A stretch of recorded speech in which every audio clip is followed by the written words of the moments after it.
Hey everybody, welcome back to Gamers Overdrive. The channel has finally surpassed 1,000 subscribers, and I want to say thank you to every single subscriber that I have. You guys have been incredible. I know that it's kind of an annoyance to have to be reminded or pestered to click the subscribe button below, but you did, and I want to say thank you. And if you haven't subscribed yet, it's a huge help to the channel, so if you could just click that red subscribe button under this video, you would be a great help, and I would truly appreciate it.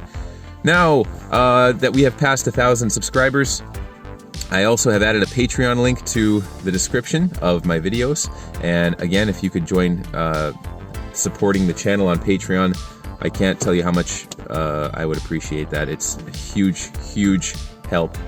And this episode is dedicated to the first patron on my Patreon.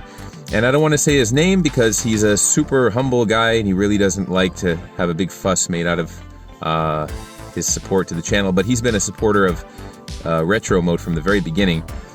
And he was instrumental in getting me over 1,000 subscribers. So I want to say thank you, first of all, to him. And I'll call him Spinozin. Let's call him that.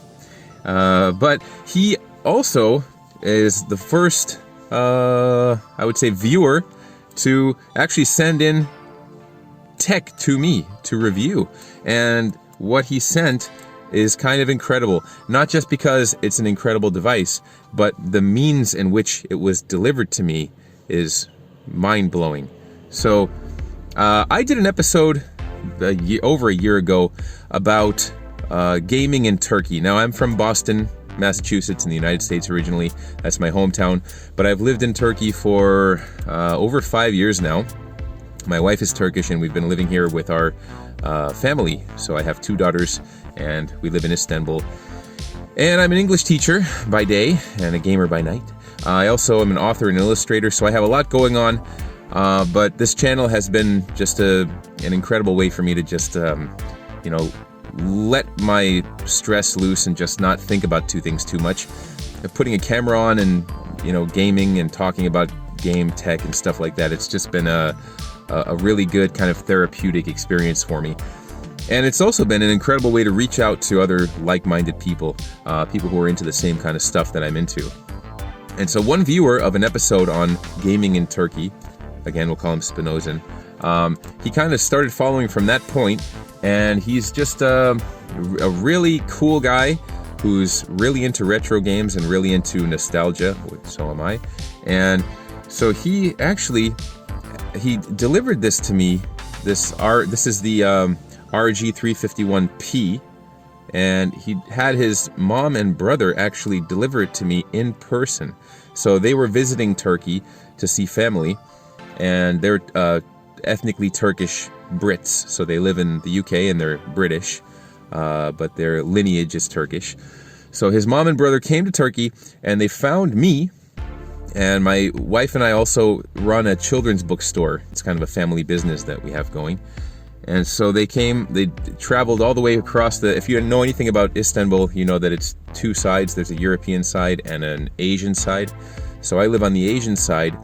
They were situated on the European side, way far away, but they took a day out of their trip to travel through multiple means of transportation. I think they had to take a train, a bus, a taxi, but it took them a long time.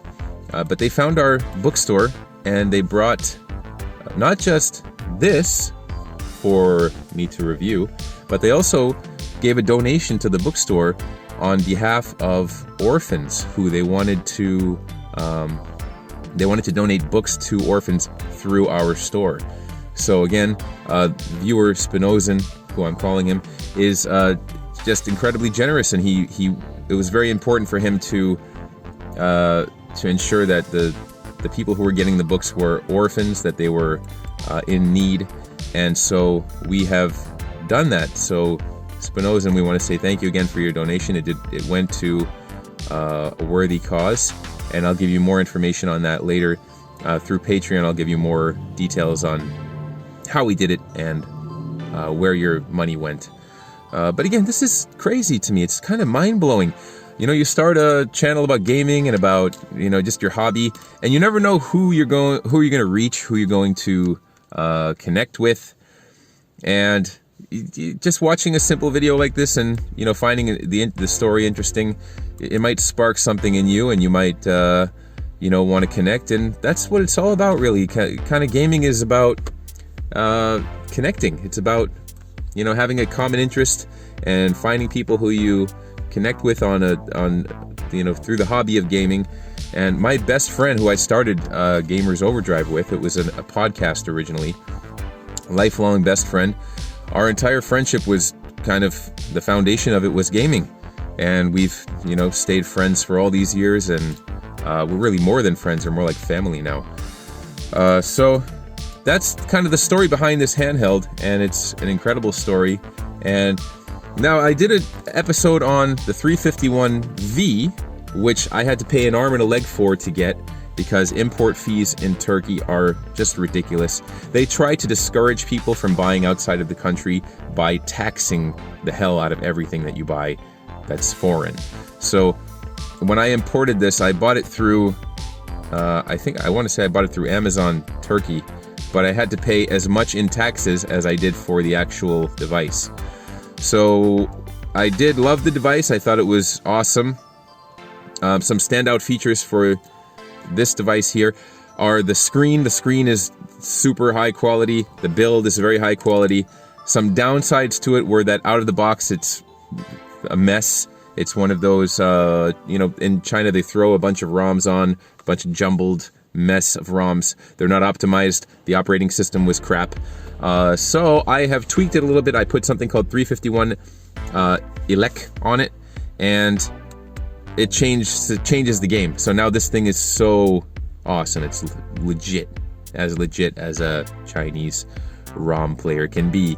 But then came this. So I actually got the 351P from Spinozin after I had already gotten this one. And the devices are very, very similar mechanically. The big obvious difference is that one is vertical and one is horizontal. And the screen, the aspect ratio is different. Now this one is perfect for most retro games, especially home console games and arcade games. Typically you would play them on a CRT, which is a square. This one happens to be perfect for Game Boy Advance games, and it's the exact screen ratio, aspect ratio of a Game Boy Advance. Both of them have had EmuElec put on, and the version of EmuElec that I'm running, I'm sorry, EmuElec, 351 elec, the version is called Pineapple Forest, and a simple Google search will show you how to download it. It takes no time at all to install Pineapple Forest 351 elec on both of these systems, but you do need a specific file. One for the 351P will be unique to this device. The one for the 351V would be unique to this device. Now, installing these, I would say if you have either one of these, or really if you have any of these Anbernic devices, install that 351 elec as soon as possible. It's a game changer. It makes the device so much easier to use. It makes the games look better and run better. And I'm going to show you a side-by-side in this video, just so that you can decide which one of these would be best for you. Now, these are not the newest ones. There are newer versions of the Anbernic devices. I'm not really into them. I think the newest one is overpriced and underpowered.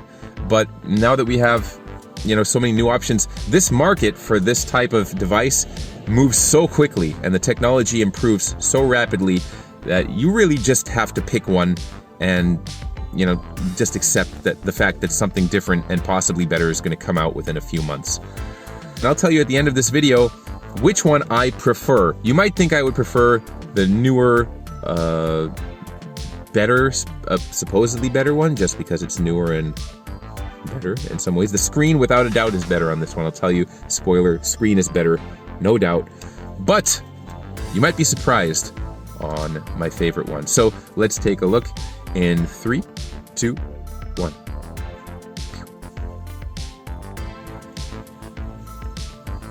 I am filming this from inside my car, and it's a rainy day. I think it adds a kind of a cool effect. But let me really quickly show you the 351V from the one that I reviewed, my dedicated episode to this. Now running on Pineapple Forest. Cannot recommend this enough. and it's just a game changer. It really makes, especially, I would say, Dreamcast, which I have, over here somewhere. I have a Dreamcast games list right here. It makes the Dreamcast run much better, and Atomic Wave, I think, is improved also. But it just optimizes the device in ways that I really can't explain as well as Retro Gaming Core can. So just watch Retro Gaming Core and he'll tell you all the details on why running this operating system is so essential if you're going to have this device. If you're going to spend the money, and it's like $110 now, I think, for this one. If you're going to spend that money, you might as well get the most out of it. So definitely download that custom firmware. But what I want to show you is really this one.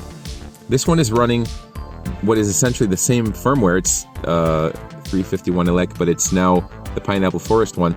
But because this device does not have built-in Wi-Fi, when you see my games list here, everything is going to be text. So if you wanted to use Wi-Fi on the 351P, you would have to get a Wi-Fi dongle. So you have to put the adapter in and use it that way. This one happens to have built-in Wi-Fi, which is great.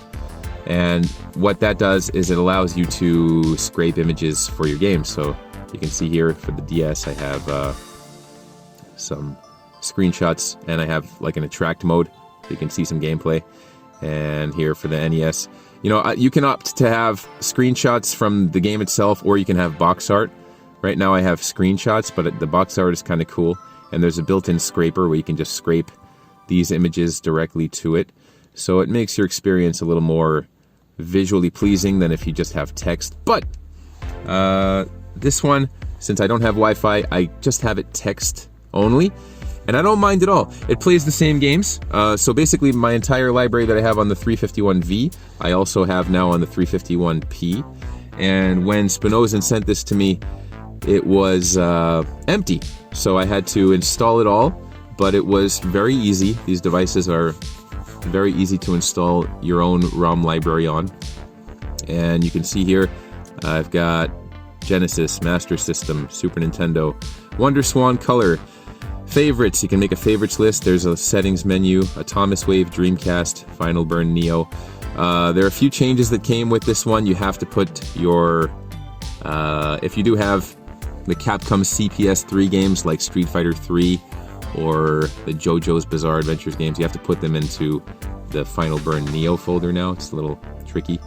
Took me a while to figure that out. Game Boy, Game Boy Advance, Game Boy Color MAME, Neo Geo Pocket, N64. N64 is still hit or miss, but it runs a lot better now that I have this new firmware. And DS, passable, but not really the ideal way to play it.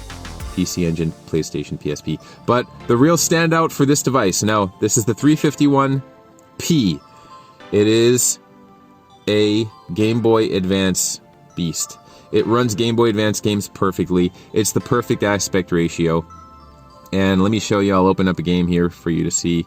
Let's open up, how about Castlevania Aria of Sorrow. Yeah, so 351 elect, it just makes everything better, and Game Boy Advance is really perfect to play on this device. Now, what I'm going to tell you is the form factor here is what makes this the standout for me. So, while the 351V, hold on, let me turn this down. This also has a volume wheel as opposed to a rocker. The V has a rocker. So if you prefer the wheel, that's a little bonus for you. But this one has a better, higher quality screen. This one has, in my opinion, a much better, more comfortable form factor. You can hold this in your hands for hours. It feels like it was just made to sit in a gaming position like this. You don't get tired. You can adjust your fingers around. It's really the perfect size for a portable device, in my opinion. So you want to pop this in your pocket, in your jacket, in your coat pocket, in your pants. It's perfect. And your hands will not get cramped. Whereas this one, the 351V, it's an acquired taste. It's good for short gaming sessions, but it is kind of awkward to hold, especially if you have bigger hands. It has shoulder buttons in the back, and the setup is great as far as a vertical Game Boy style portable goes, but I can't play this for too long without getting a little cramped. Look, my fingers just don't, it's just not very ergonomic. And it's cool looking, screen is super high quality, but it's just not that easy to hold. Now they have done a hybrid, so if you're looking for the best of both worlds between this one and this one, there is now a horizontal version with this screen. So it's a little bit taller than this one, a little bit bigger, and it has this higher quality screen, which has like superb viewing angles. And that is always an option. So I would say if you're dead set on getting an Anbernic device, I would say, you're not getting any other handheld system, you're just going to get an Anbernic device. I would say do not get the latest one, do not get the newest one, because the newest one is too expensive and it doesn't deliver for what it is asking you to pay for it. I don't think it delivers an equivalent value. So get the one that's a hybrid between this one and this one, and that is right here. And you'll find a link in the description. So you get that kind of beautiful screen with the horizontal positioning, which I just think is better suited to longer gameplay sessions. So that's my opinion. But if it comes down to these two, the 351V and the 351P, believe it or not, even though the screen is not quite as vibrant and it's not quite as quality of a screen, I prefer this one. It just feels great. And especially as a Game Boy Advance replacement, it cannot be beat. It's perfect. Aspect ratio is perfect. Size is perfect. Buttons feel great. So there you have it. The winner between these two for me is, surprisingly, 351P.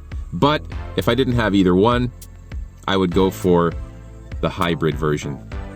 And the reason I'm not saying the hybrid version is because the name of it is because it's just not coming to mind right now. There's so many letters and numbers and I don't even know what it's called. So after this video is finished, I'm going to Google it and I'm going to put its name right here on this rear view mirror. Okay. All right. So again, thank you guys for watching. Thank you for supporting the channel. You guys are amazing. I really appreciate your viewership. And don't forget to subscribe, like this video. Support me on Patreon if you see that as a possibility for you. It's greatly appreciated. And I'll see you next time on Gamers Overdrive Retro Mode.